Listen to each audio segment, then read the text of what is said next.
பேர் விழுந்துட்டோம். இது வேர்க்காட்டு ஸ்ரீ தேவி கருமாரியம்மா. ஆமா. உங்களுடைய வாக்கே வேத வாக்காக நான் நம்புகிறேன் அண்ணா. ஆகட்டும் அம்மா. இருந்தாலும் ஆமா. என்னை தேடி என்னுடைய ஆலயத்திற்கு வந்திருக்கிறீர்கள். ஆமா இல்லையா? மும்மூர்த்தி தேவர்கள் ஒருமிக்க இருக்கிறேன்.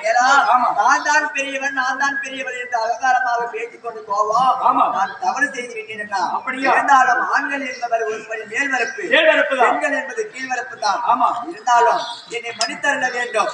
அப்படியா? நான் சரணாகதி அடைகிறேன். ஆகட்டும் கண்ணி. அதனால இனி எதுவா இருந்தாலும் மன்னித்து ஏற்றுக்கொள்ளுங்கள் அண்ணா. அம்மா கருமாரி, அண்ட சராசரி சொல்லக்கூடிய உலகத்தில் ஸ்ரீ தேவி கருமாரி என்று சொல்லி உலக மக்கள் நம்மை போற்றி வருவார்கள்.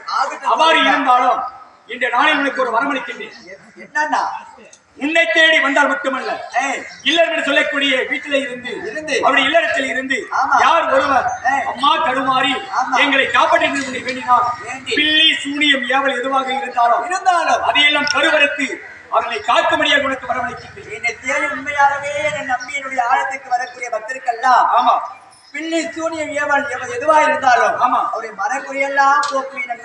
உன்னை தேடி வராவிட்டால் உன்னை நினைத்தாலே போதும், நான் அருள்வாக்கு கொடுப்பேன். அப்படியானா அப்பொழுது உன்னை இல்லறம் புறப்படும் அம்மா. நான் வேப்பமரத்தடியிலே திரு வேல்காட்டிலே நான் அழகாக அலங்காரமாக அமர்ந்து கொள்கிறேன். அருள் காட்டி தருகிறேன். ராதா